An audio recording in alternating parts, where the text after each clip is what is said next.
Welcome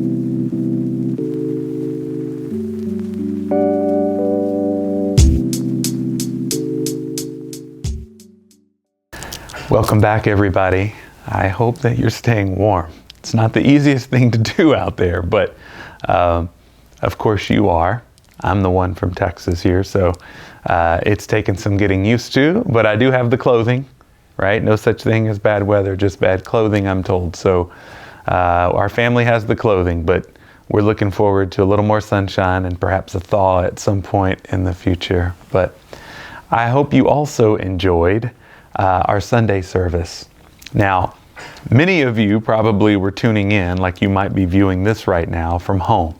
And I'm really glad you were able to do that because it was a bit treacherous out there on Sunday. So I'm glad you were able to stay home and continue to participate with us, thanks to the live stream team and those capabilities.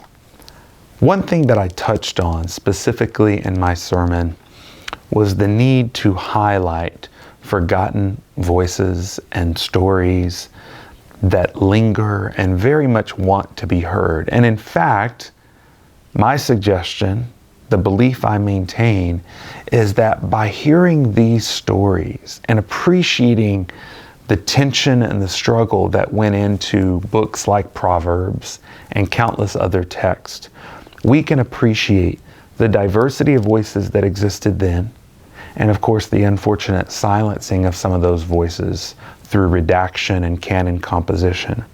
What we have, as I just indicated, is a redacted text, but we know that the Spirit breathes new life, and there are hints within the text that point us to a depth, a richness, and a plurality of voices that we may not know, certainly we're not taught was present in the text. And so part of what I tried to do on Sunday was to emphasize the polyphonic or multivalent nature of sacred text and of sacred practice.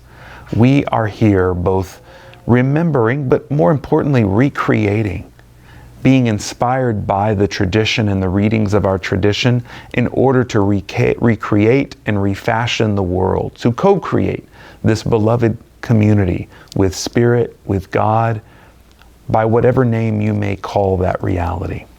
And so that was my point, my takeaway, was the way that feminine wisdom, or I should say the feminine personified as wisdom, or wisdom personified as a woman maybe is the more appropriate way to say it. On Sunday, I was trying to emphasize that that is a deep, old tradition, and you get glimpses of it in the Proverbs text, even though it gets overshadowed sometimes throughout Scripture by the patriarchal redaction. So what we are attempting to do at First St. Andrews is to both recover and recreate, and I think we're doing that. So if you're interested in continuing to do that, I urge you, engage, step up, offer your services, because your perspective is unique. It is welcomed here, and we need all the voices we can get. None are silenced. This is a space for everyone. Thanks for joining me today. I look forward to seeing you next week.